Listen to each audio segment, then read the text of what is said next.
Hi, and happy Saturday to all of you out there. It is such an incredible opportunity to come to you. We are going 9 days straight, and today we're on our 5th day of our Empower, Educate, Create Stream-a-Thon. I'm Sadia Davis, the director for the Center for Creative Entrepreneurship, and it is my joy and honor to share with you tonight the business of dance. We are absolutely just, shaking in our seats with the joy of bringing theater leaders to you in an engaging and fun conversation. But before we get to that, with the Center for Creative Entrepreneurship, we provide resources, insight, relationships that matter, and also some skills that'll help you develop your business to success. And one of our partners is Free Spirit Media, and we are running our second boot camp coming up on December 12th, and that's from 12 p.m. to 3 p.m. When you have an opportunity, feel free to go in and sign up. It's free. This is going to be a great boot camp on how to build a profitable online brand in 2021. I mean, why not start now? We're almost at the end of the year. So we encourage you to sign on to the Center for Creative Entrepreneurship website, where you'll see that we promote 80% of our partners and 20% of our programming. I am so excited. I can't wait anymore. Let's bring on our guest for tonight.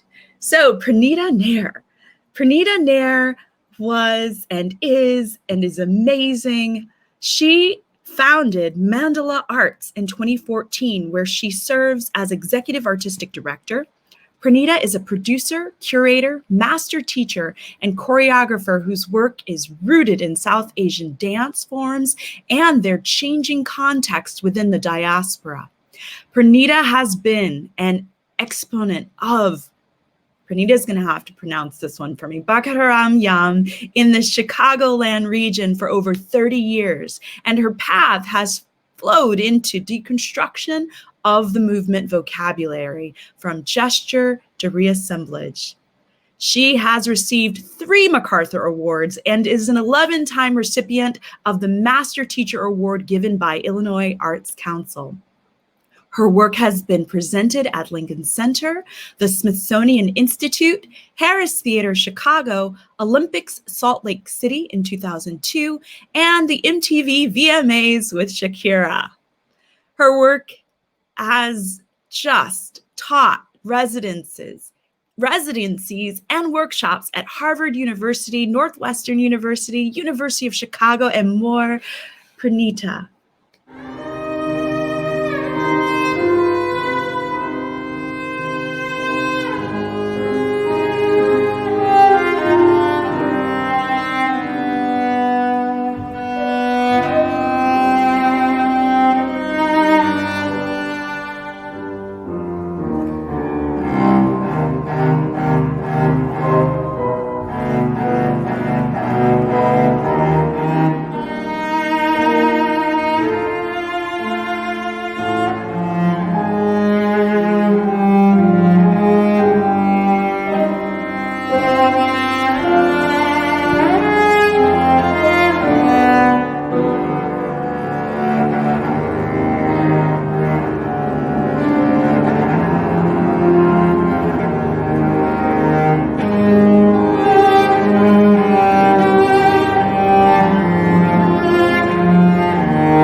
Welcome, Pranita.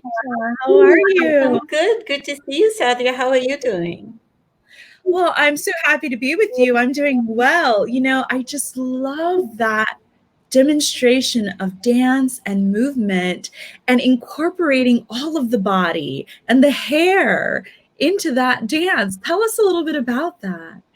Oh, so this is just the past production that Mandala presented in September, just a few months ago, during the pandemic, and we were able to incorporate the mask into the costuming.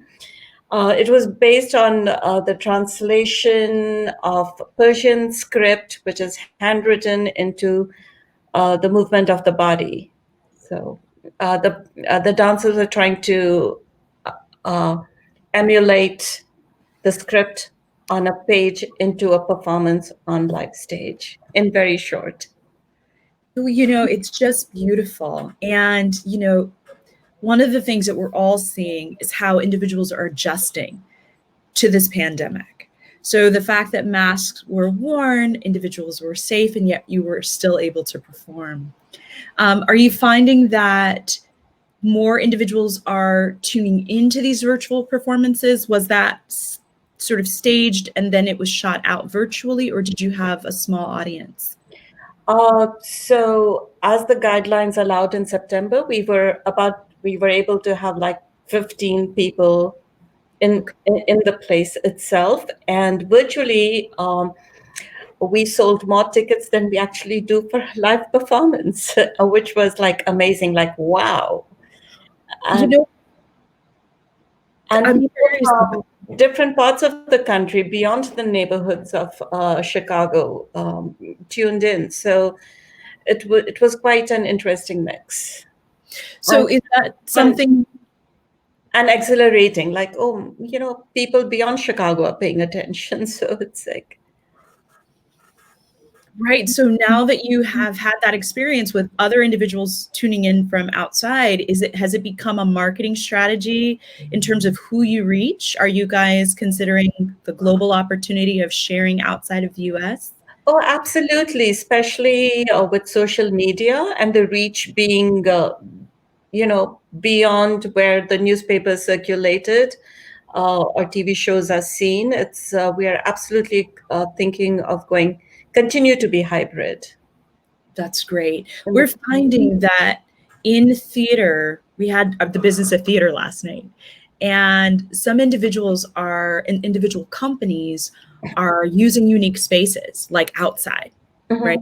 And the world is a stage, if you consider that. And so the fact that you're now able to sort of find the silver lining in this time and utilize, sure, when the numbers were reduced, we were once at 50%, then we were, 50 people or less, or then 10, being able to adjust with these regulations, but also finding that this virtual space has really opened a door and amplified most storytellers. Yeah, and I find it even more being on the edge as an artist, because firstly, the immediate response was, what is the story I'm telling? And who is listening to my story was immediately in Chicago. But now the audience is beyond Chicago, it's beyond USA. So how do I retell the story? How do I restructure the performance? And still stay true to what the mission, my personal vision is, and what the artistic mission of the organization is. To balance those two together, it becomes really important. It's really, you mentioned the mission. And I wonder, with all that's happened, how has shifting a bit, has it shifted the mission at all? Have you been inspired because of what's going on? Just curious. So for any organization, or arts organization, the mission is the cornerstone. The mission is what drives the organization, what attracts the people to be like-minded. So our mission has not changed, only the delivery of the mission has changed. Nice. Okay. Yeah. Yes, absolutely. Well, speaking of that, I would love to be able to have you stick around with us so that we can bring you into the collective conversation. And I think it's really brilliant. And thank you so much, Pranita, because we're all having to find ways to adjust and to find creative opportunities to still tell narratives and great stories, and in dance. So let's talk to Deeply Rooted, Nicole Clark-Springer. Nicole Clark-Springer began formal training under the guidance of Claudette Soltis, Ballet Russe de Monte Carlo, and Juliet Ballet Society, and the Indianapolis Ballet Theater under Dance Indianapolis. I need glasses. She received her BA in the Arts Administration Dance from Butler University in Indianapolis, where she was honored as Butler's Ballet Outstanding Performer. In 2013, Clark-Springer joined Kevin Jeff and Gary Abbott as the newest member of the Deeply Rooted artistic team and was named Deeply Rooted Dance Theater's emerging choreographer for the program Generations. In 2016, Clark-Springer choreographed the opening number for the nationally syndicated Steve Harvey show, The Halloween Celebration. She teaches and choreographs throughout the country and has been a faculty as well as an adjunct professor at Chicago State University and Western Kentucky University, and is currently on staff at Northwestern University. Let's take a meeting of this lovely darling. Who needs glasses? I do. Hello, Sadia. How are you? You're fine. I'm good. It's so good to see you and have you join us. And, thank you so much for being such an incredible leader here in Chicago with an extraordinary, deeply rooted dance theater company. Oh, thank you. Thank you for having me. Absolutely. So tell us a little bit about what's going on. I know we're getting ready to celebrate something coming up. Actually, we did. We just came from celebrating in October 17th, our Deeply 25 Beyond Dance. The celebration begins. So we are currently in the year of the 25th anniversary of Deeply Rooted Dance Theater, founded by Kevin Jeff and co-founder Gary Abbott, the associate artistic director. And we had our hybrid performance. It was a small performance in front of a small audience. And then we also streamed it. Live streamed. This was a hybrid thing going on October. That happened October 17th. And so I was extremely proud of the company, and it was a wonderful celebration of 25 years of dance here in Chicago. So, to say that must feel good. 25 years. Yeah. Well, I don't know how that happened because, I'm you're like, it doesn't show on me age-wise. No, not at all. No, but seriously, I say that the company's like the little engine that could. It's always, it's the mission. It just keeps rolling, and somehow the universe sustains us and we just keep going. These two men created this wonderful message and opportunity for others to see themselves outside of themselves and see themselves in a greater light. And it just keeps going. It just keeps sustaining itself. So I am privileged and honored to have been a part of it all these years. Yeah, well, I tell you, let's let the people see the work. Let's take a look. Well, we're gonna.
Put the candle, and there's tax on the heat. Feel like rules in the back on the street.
Wow, Gary Abbott began his career as a dancer with Barbara Sullivan's Atlanta Dance Theater.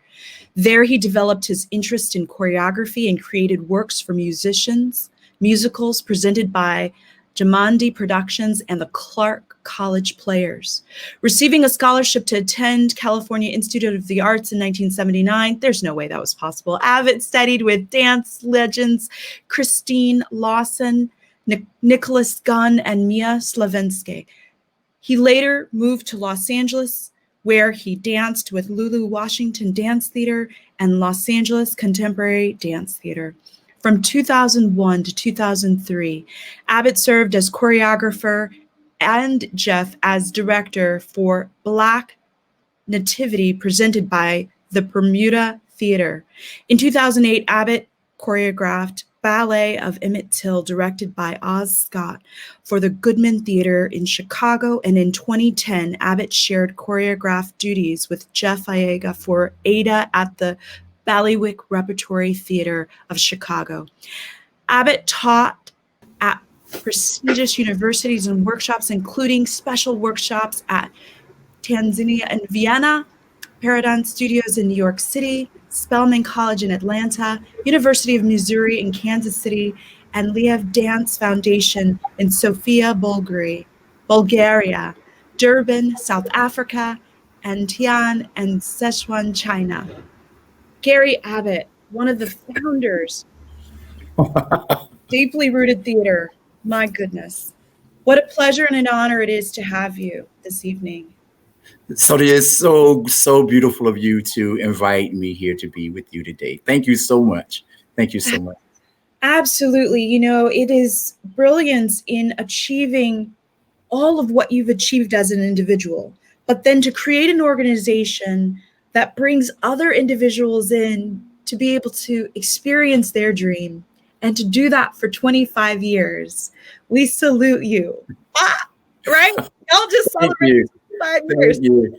You know, we're so lucky because we have people like Nicole who bring such an enormous amount of leadership and artistry to our organization. And my partner, Kevin Aiga Jeff, who could not make it tonight, his brilliance, his absolute stunning creativity, and his ability to bring people forward to the mission has been absolutely paramount to what it is that we do today. So, you know, I'm just thankful that we're still here and that we're still doing this thing after 25 years, man. Yeah, you know, it's just, you know, I say that and I look at you guys and you look great. And it's like, well, why did they put that number out there? I know Nicole was like, yeah, 25 years. Let's bring Nicole back up here. I want, you know, this is a conversation among friends, right? Mm-hmm. You know, everybody's all zoomed out. And when we talk about this being the business of, what we wanted to do is shine a light on organizations and dance companies who have figured something out, right? You figured out some kind of secret sauce to be able to live through all sorts of different changes in the tides of economic ups and downturns and still move with it. I mean, those bodies, right? And how they were moving. It was just, Yeah, it's something else. Is you know, I think if there's a secret sauce, really, it's really keeping your head focused in on your mission, understanding that the people who are around you are important. You know, the people who are drawn to you are important. Keeping your eye on how you affect the world and how the world affects you, and knowing that you don't live here alone. That it takes more than just one person or two people to build an organization or to build a dance company that is that touches people. You know, so for me, it's always been about the passion. It's always been about the work. It's always been about the dedication and the commitment. You know, and the responsibility to the people who are a part of our organization, the amazing staff. I mean, they go beyond and above and beyond what it is that we have to do. Our administrative staff, our dancers, it's just amazing. And they are attracted to this mission for the same reasons that we serve it. So if I can piggyback from that though, I mean, just exactly that, Gary. It's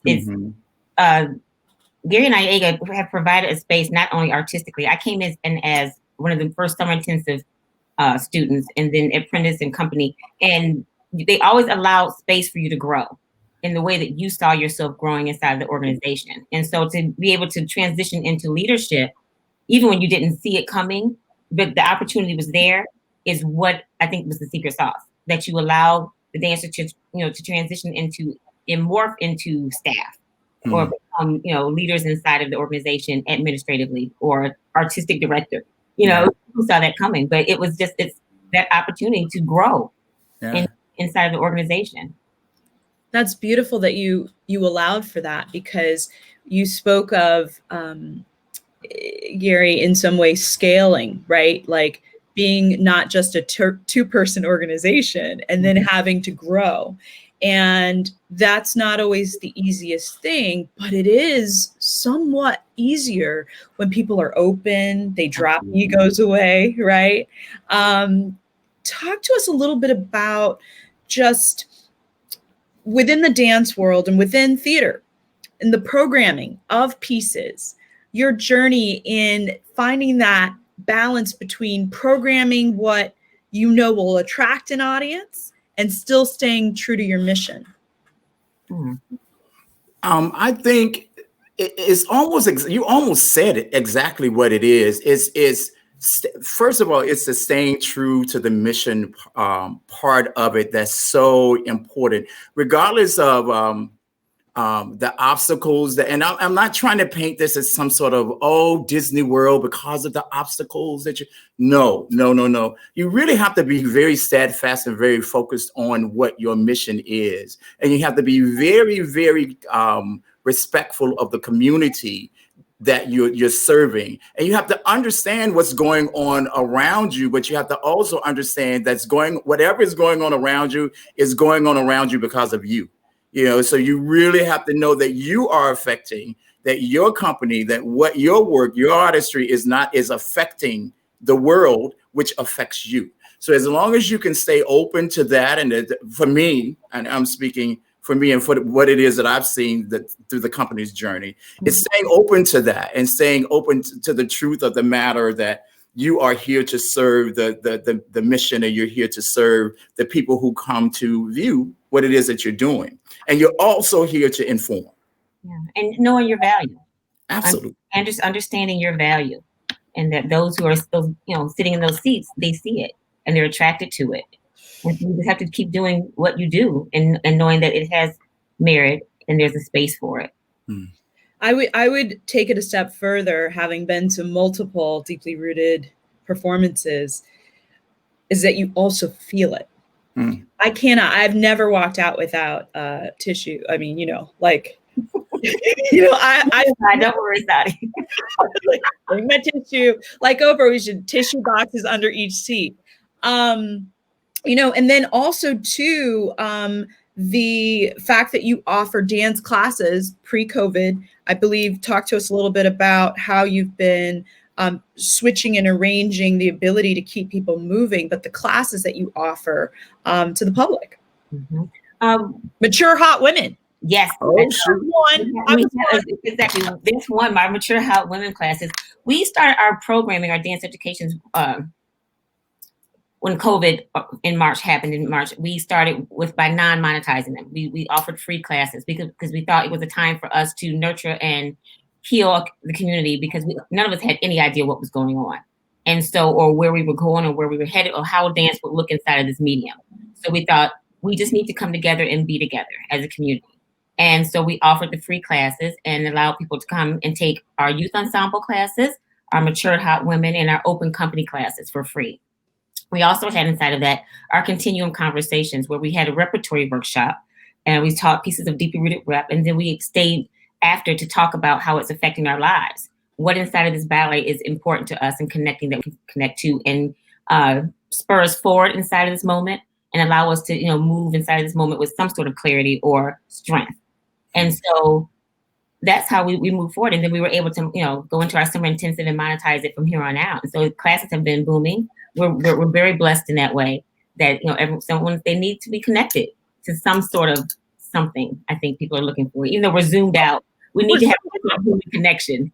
And I think, having these classes we've been able to provide that. Yeah. I mean, not only that, we're sitting in these chairs. Yeah. Zooming out, right? Mm-hmm. I say zooming out because it's kind of like zoning out, not to say that we zone out in our Zoom meetings.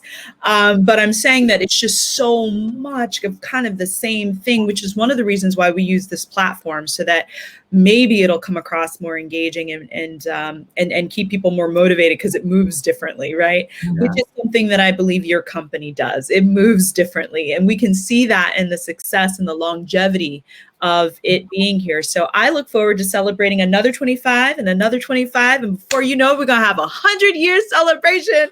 I'll meet you there, Sadia. And we just need to keep this city. I'm really proud that you two received a DCASE grant award. So congratulations on that again.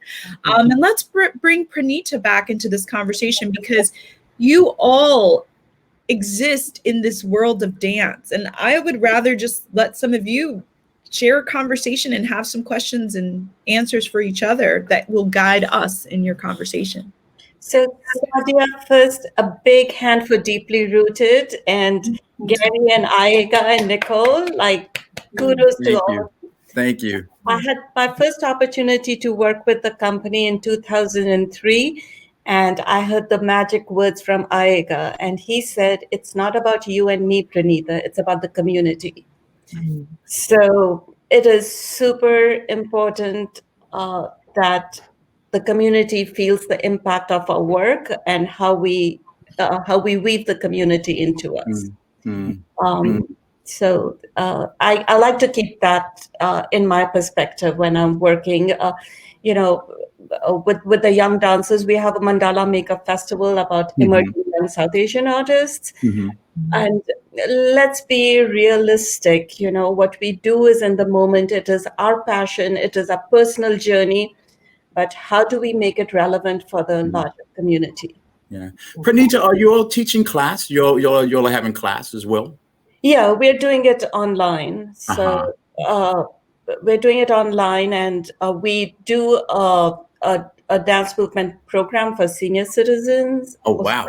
Sorry, I don't know what's the politically correct word to use. I'm one of them, so I condone that language.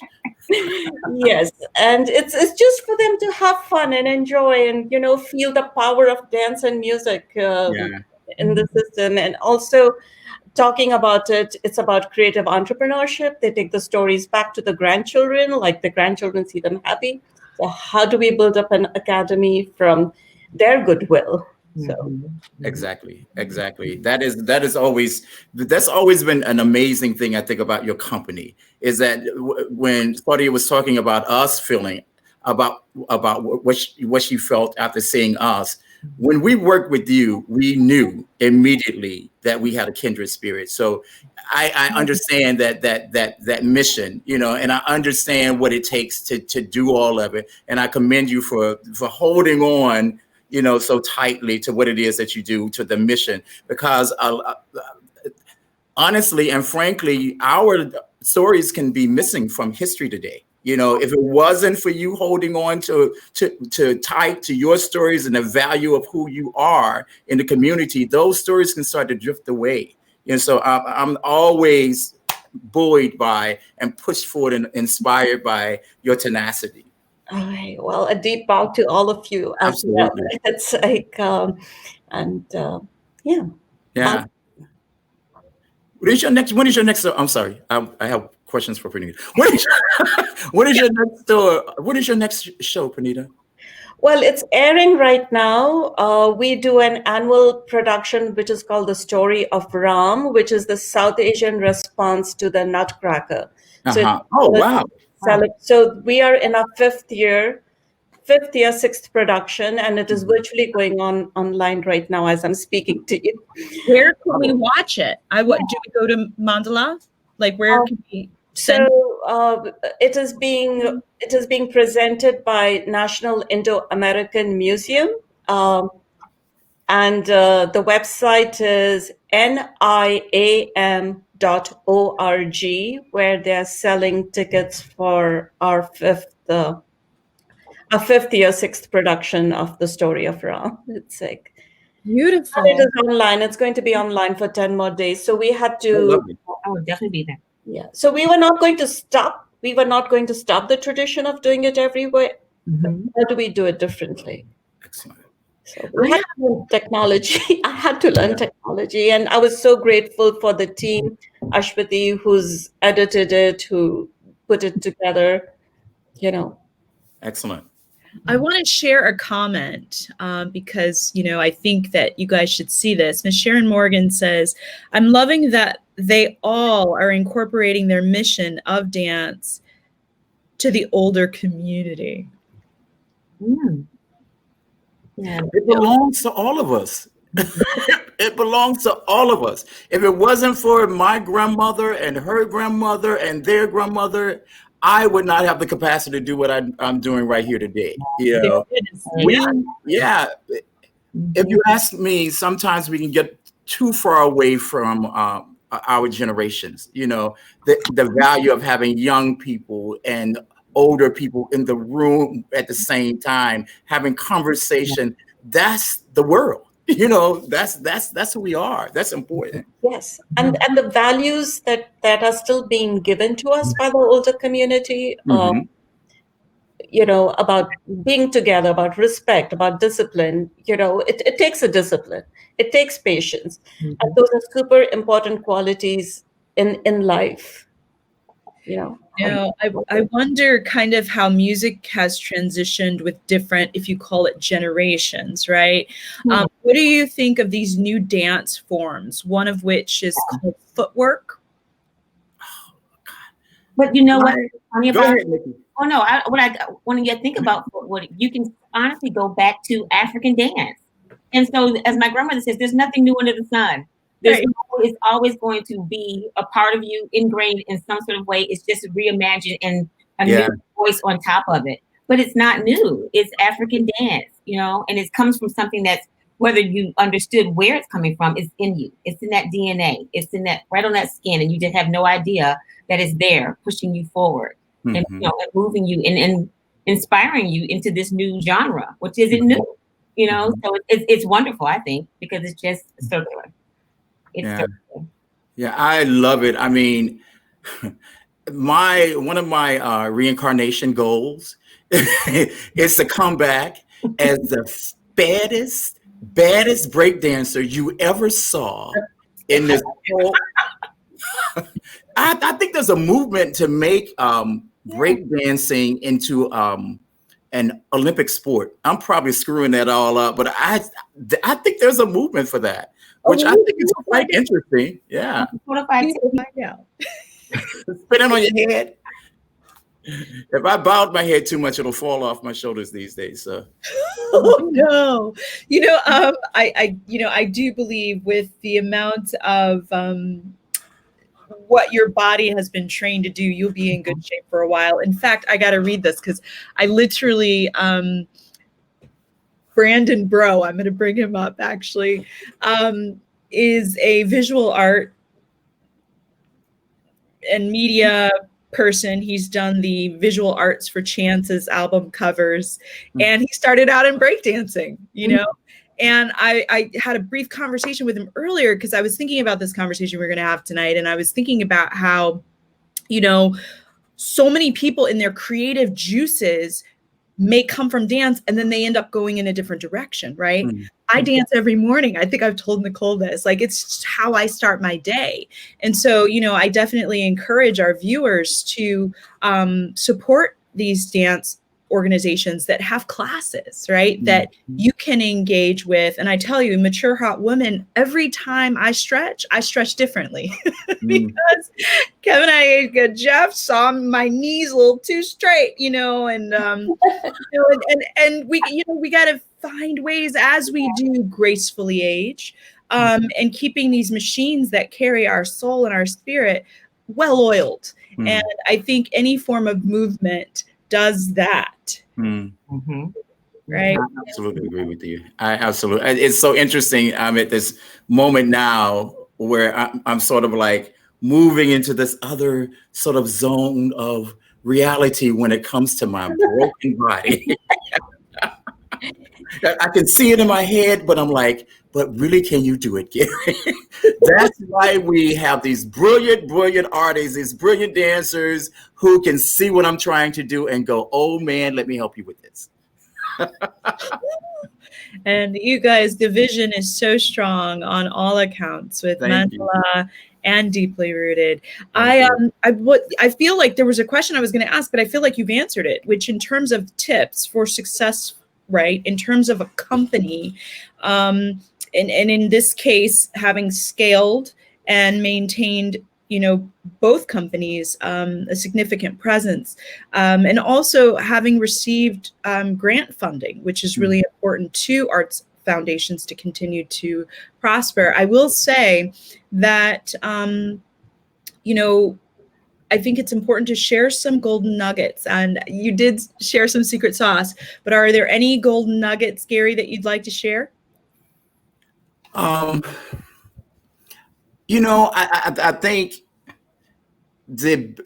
I'll tell you these things that really stick out to me is really paying attention to those who love you and who love your art, paying attention to them and respecting that the fact that they are in love with what it is that you're doing. Don't be afraid to ask for help. We just talked about the elder community. There are people out there with minds who've done this whole tap dance before, that we need to tap into. Be prepared to pivot, but also make sure you keep your mission in mind, keep all of that, keep your mission in mind, be completely steadfast in who you are, and know that you have a vision and hold on to that vision as tight as you possibly can. Pay attention to your finances. Yeah. Pay attention to your finances. Yeah. Yeah. Pranita? Yes. So as Gary said, keep your mission is the most important. No matter how small your work is, make it impactful and powerful, that people pay attention to it again and again, whether it is a single student in class or your largest production you've ever done. Treat it with the same integrity and respect. And I'm always, as artists, we can be delusional. So I will say, be realistic about your finances, your resources, keep it simple, make it beautiful, and step by step. It grows step by step. So Love it. It's really important to keep that, at least keep that vision clear that it is a step by step growth. Don't think that your first production will be full house, sold out. And it may be, but that second production. Second production, possibly. Yes. Right. That's right. It's Nicole Clark-Springer. I think the tip I would give to an entrepreneur, see the possibilities in all relationships. And then collaborations are key. So you never know who you're speaking to, you never know who you're talking to. And even if it seems like it might be some, a baker, you don't see, well, what does that have to do with dance? You never know, so you always want to know that, see the possibilities in every relationship, and then collaborations are key because you're always going to need those around you. Wow. Well, all of you are so powerful and impactful. And I now understand and have a really good idea of why your dance companies have sustained over time and will continue to. And thank you, Pranita, in the beginning for when I asked that question around, the world is shifting or whatever, like, what do? Do you change your mission? Of course you don't. Of course you don't. You stay steadfast and true to your mission. In fact, I'll take it a step further. When grant opportunities come up and they may not quite align with your mission, I recommend you share that opportunity with an organization where it absolutely aligns with their mission, and you stay steadfast to yours, because those funders know and understand. And that also is very powerful and impactful. As we go forward and have these relationships, right, that Nicole Clark-Springer spoke about. And that becomes a space of trust. Yeah. Trust in the community that they can count on what you say you're going to do. Absolutely. And the same thing financially with our funders. So yes, Gary, I got to say, over the summer we did a financial literacy. I mean, here's the thing: you can do financial literacy, and we do them, right? But we took it to the next level. We had a global economic strategist who was with Citadel for 13 years. And I said, yeah. He's like, well, how am I going to talk to? I mean, I said, I need you to talk from the person who doesn't have much all the way up to the $500 million folks. Because in the entertainment industry, there's a spectrum, right? Mm-hmm.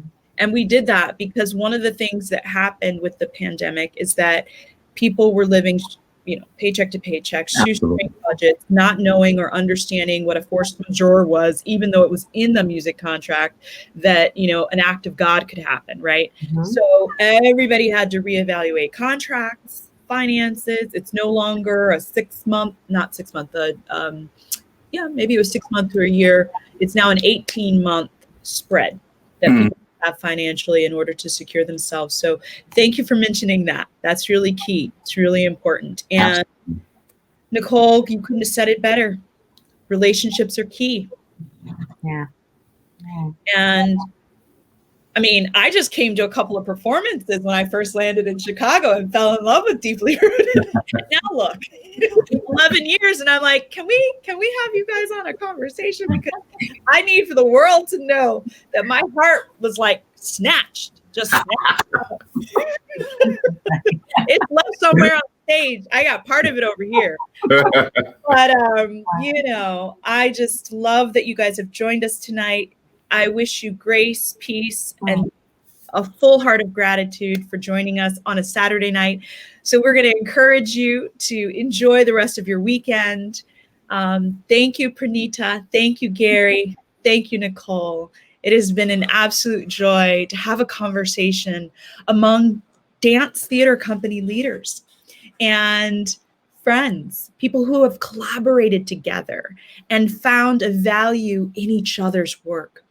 The Center for Creative Entrepreneurship is steeped in the mission and the value of not only providing resources, skills, and the knowledge and relationships for business success. We really believe in our vision of breaking down the silos. And that means bringing organizations together who can benefit by one another and working together because we're stronger when we do so.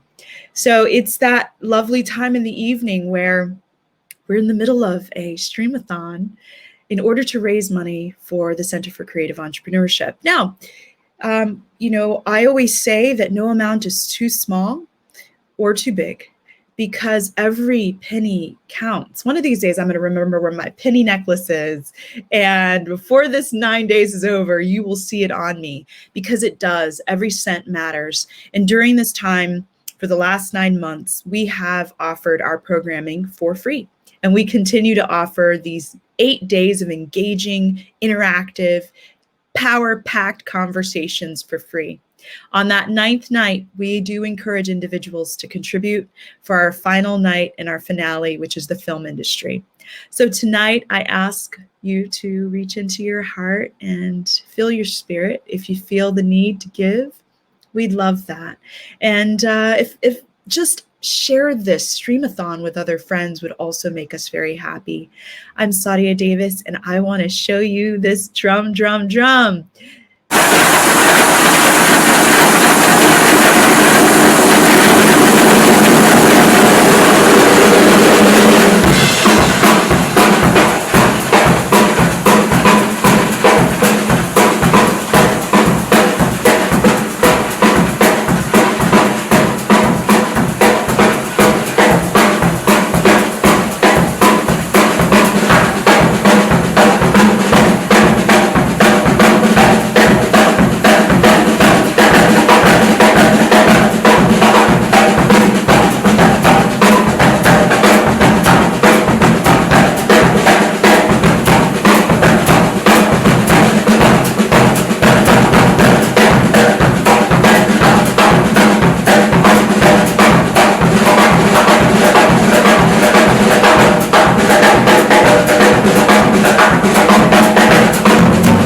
Thank you for that incredible drum solo.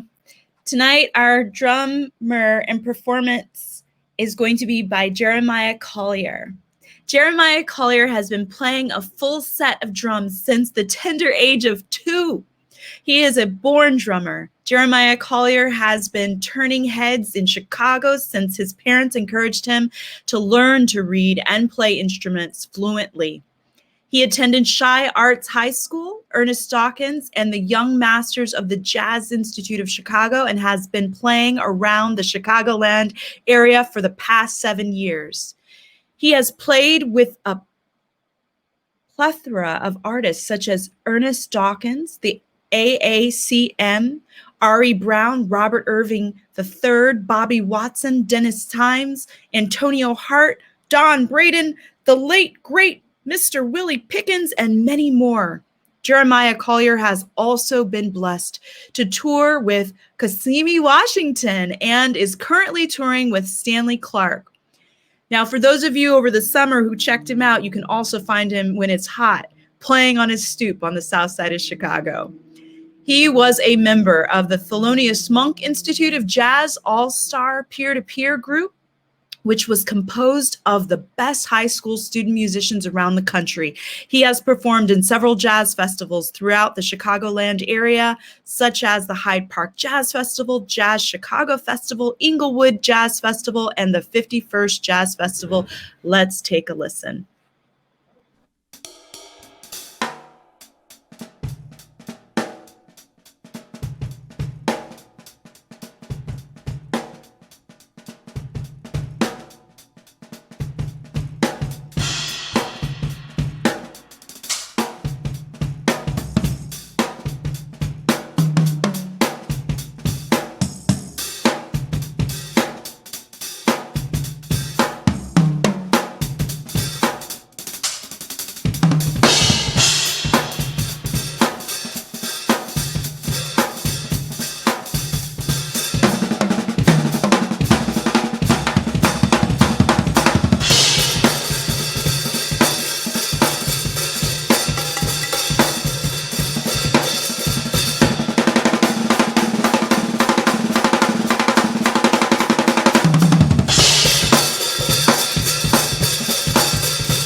Jeremiah Collier. I tell you, he reached over 1 million views on Facebook, literally playing drums on his stoop in the south side of Chicago.